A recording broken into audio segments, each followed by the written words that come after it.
नमस्कार, आमने सामने न्यूज में आपका स्वागत है। मैं हूं दीप्ति थापा। प्रधानमंत्री नरेंद्र मोदी ने बेटी बचाओ बेटी पढ़ाओ मिशन की शुरुआत करते हुए भावनात्मक अपील की। उन्होंने कहा, मैं प्रधानमंत्री बेटियों की जिंदगी की भीख मांग रहा हूं। बेटियों को परिवार का गौरव माने, उन्हें राष्ट्र का सम्मान माने।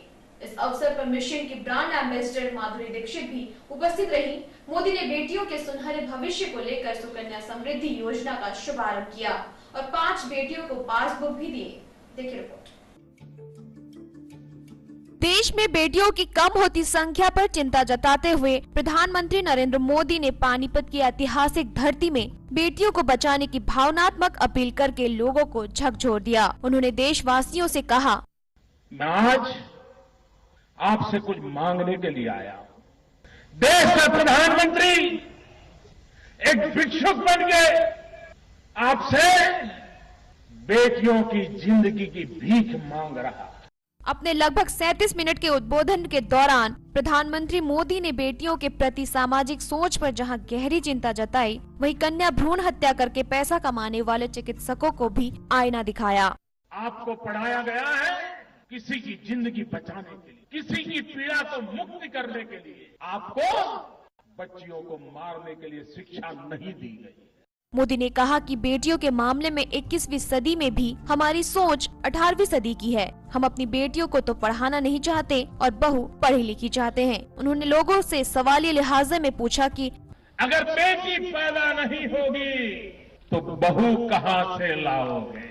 मोदी ने बेटी बचाओ बेटी पढ़ाओ कार्यक्रम का आगाज करके एक नए अध्याय का शुभारंभ किया है। उन्होंने कहा कि मानसिकता में बदलाव लाकर ही बेटियों को बचाया जा सकता है। पिछले 50 वर्ष से हो रहे इस पाप को मिटाने के लिए सबको जागरूक होना पड़ेगा। बेटा और बेटी एक हैं, ये समाज का मंत्र होना चाहिए। कार्यक्रम की ब्रांड एम्बेसडर अभिनेत्री माधुरी दीक्षित ने कहा कि इस बात का मुझे दुख है कि हम मंगल तक पहुंच गए लेकिन बेटी को अभी भी बोझ माने हुए हैं। कार्यक्रम में मुख्यमंत्री मनोहर लाल खट्टर व महिला एवं बाल विकास मंत्री मेनका गांधी ने भी अपने विचार रखे। इस अवसर पर सुकन्या समृद्धि योजना का शुभारंभ करते हुए प्रधानमंत्री ने 5 बालिकाओं को पासबुक दी, साथ ही बेटियों को बचाने से संबंधित डाक टिकट भी जारी किए। ब्यूरो रिपोर्ट, आमने सामने न्यूज। वहीं यूपी के कानपुर से भी बेटियों ने पीएम मोदी को गुहार लगाई है। कानपुर की बेटियों का पैगाम प्रधानमंत्री नरेंद्र मोदी के नाम। स्लोगन राष्ट्रीय बालिका दिवस के उपलक्ष्य में कानपुर की छात्राओं ने देश के प्रधानमंत्री नरेंद्र मोदी को संबोधित करते हुए 100 मीटर लंबा पत्र लिखा है। युग दधीचि बेटी बचाओ अभियान संस्था द्वारा कानपुर में इस कार्यक्रम का आयोजन किया गया। देखिए रिपोर्ट। उत्तर प्रदेश के जिला कानपुर में सैकड़ों स्कूली छात्राओं ने देश के प्रधानमंत्री नरेंद्र मोदी को संबोधित करते हुए 100 फीट लंबे पत्र पर अपने मन की बात लिखी। पत्र पर नरेंद्र मोदी को संबोधित करते हुए छात्राओं ने अपनी सुरक्षा, शिक्षा और अपनी कई समस्याओं को पत्र के माध्यम से व्यक्त किया। इस 100 मीटर लंबे पत्र को नरेंद्र मोदी तक पहुंचाने के लिए कानपुर के बीजेपी सांसद डॉक्टर मुरली मनोहर को सौंपा गया। सुंदर लेखनी से अपने मन के भावों को पत्र पर लिखने वाली छात्राओं का कहना है कि वो आज सुरक्षित नहीं है। पुलिस भी अपनी मनमानी करती है। पुलिस अपनी मनमानी करती, कुछ भी हर बात में किसी का चालान काटना, कभी कुछ करना, बहुत ही ज्यादा असुरक्षित है। कहीं पर भी आके साइकिल वो काट देना, कहीं पर भी धक्का मार देना, टक्कर मार देना, ये सब असुरक्षित ही तो है। साथ ही ये मांग भी रखी कि लड़कियों की सुरक्षा के लिए उनको मार्शल आर्ट्स की शिक्षा मिलनी चाहिए और गंगा की सफाई के साथ शौचालय निर्माण भी करवाया जाना चाहिए। कि हमें सब गर्ल्स को मार्शल आर्ट सिखाना चाहिए जिससे कि वे हमेशा फ्री रह सके और गंगा को साफ करवाना चाहिए और हर जगह शौचालय बनवाने चाहिए। कन्या भ्रूण हत्या और दहेज प्रताड़ना जैसी गैर कानूनी मामलों में भी सख्ती बरतने की मांग की गई। ब्यूरो रिपोर्ट, आमने सामने न्यूज, कानपुर। वक्त चला है छोटे से ब्रेक का। ब्रेक के बाद देखेंगे कुछ अन्य खबरें। Freedom in mind, faith in words, pride in our hearts, memories in our souls. Let's salute the nation on Republic Day. Principal, manager, teaching, non-teaching staff and students of All Saints School, Bulandshahr, wishing you a very happy Republic Day. Break के बाद आपका स्वागत है। किरण बेदी को BJP द्वारा दिल्ली की CM उम्मीदवार घोषित किए जाने के बाद आम आदमी पार्टी उनकी काट निकाल ही रही थी कि आपके संस्थापक सदस्य शांति भूषण मैदान में कूद पड़े। उन्होंने केजरीवाल को दिल्ली में नंबर 3 का नेता करार दिया। केजरीवाल की तुलना में बीजेपी की उम्मीदवार किरण बेदी को बेहतर बताकर तूफान ला दिया है। देखिए रिपोर्ट।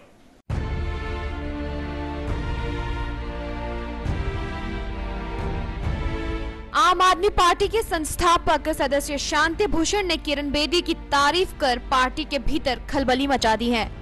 उन्होंने किरण बेदी को भाजपा के मुख्यमंत्री पद की उम्मीदवार बनाए जाने को मास्टर स्ट्रोक करार दिया है। मुझको लगता है कि ये मास्टर स्ट्रोक है बीजेपी का। इतना ही नहीं, भूषण ने अरविंद केजरीवाल की कार्यशैली की आलोचना करते हुए उन्हें पार्टी के संयोजक पद से हटाने की भी बात कही। I do definitely think that everything is not right in the party, and the party is not being run on the lines on which it was expected to run, for which it had been established. I do think that.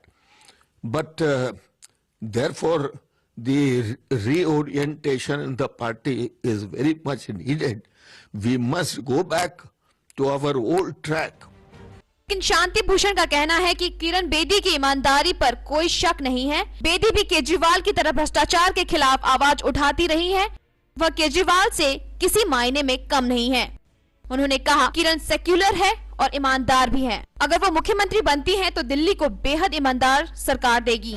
देखिए, अगर अरविंद भटक गए हैं रास्ते से, तब तो फिर यही कहना होगा कि शायद किरण बेदी ज्यादा अच्छी दावेदार हो। असली चीज यह है कि दिल्ली को एक बिल्कुल ईमानदार और एफिशिएंट चीफ मिनिस्टर मिलना चाहिए। उन्होंने यहाँ तक कह दिया कि दिल्ली की सबसे बेहतर मुख्यमंत्री किरण बेदी होंगी, जबकि अरविंद केजरीवाल तीसरे नंबर पर है।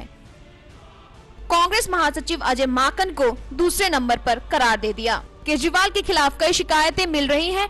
वो मुख्यमंत्री बनने के लिए चुनाव लड़ रहे हैं। केजरीवाल ने पार्टी को कमजोर किया है, इसलिए अब उनके स्थान पर किसी और को नेतृत्व सौंपा जाना चाहिए। Before the last year's election, even Arvind had invited her to join the Aam Aadmi Party, and we will make her chief minister. Therefore, even Arvind must have thought that she would become a very good chief minister of Delhi. So that is why I call it a master stroke of BJP. वही केजरीवाल समेत party ने शांति भूषण के बयान को उनकी निजी राय बताया है। इस देश में सारे अपना अपना व्यू देने के लिए स्वतंत्र हैं। ब्यूरो रिपोर्ट, आमने सामने न्यूज। फिल्म शमिताभ के म्यूजिक लॉन्च में पहुंचे 3 मेगा स्टार एक साथ। जी हां, हम बात कर रहे हैं अमिताभ बच्चन, रजनीकांत और कमल हसन की, जो म्यूजिक कंपोजर इलियाराजा के 1000 फिल्मों में म्यूजिक देने के जश्न में पहुंचे। फिल्म शमिताभ भी इलियाराजा के म्यूजिक लिस्ट में से एक है। देखिए report.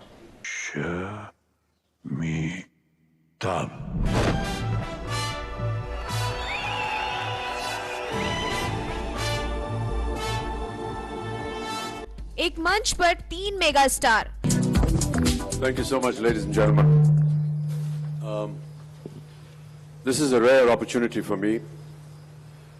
Rajni, Kamal and myself, perhaps many of you are not aware. जी हाँ, मुंबई में फिल्म शमिताभ के म्यूजिक लॉन्च पर अभिनेता अमिताभ बच्चन, रजनीकांत और कमल हसन तीनों एक साथ दिखे। जश्न का एक खास मौका रहा। ये मौका इसलिए खास था क्योंकि म्यूजिक कंपोजर इलियाराजा के 1000 फिल्मों में म्यूजिक देने का जश्न साथ में मनाया जा रहा था। फिल्म में शमिताभ का म्यूजिक भी इलियाराजा ने ही किया है।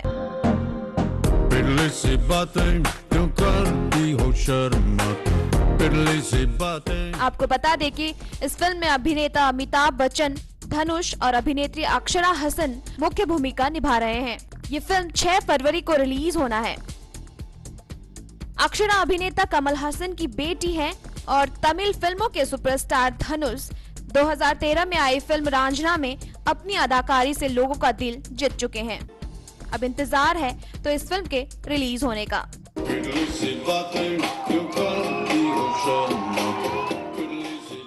ब्यूरो रिपोर्ट, आमने सामने न्यूज।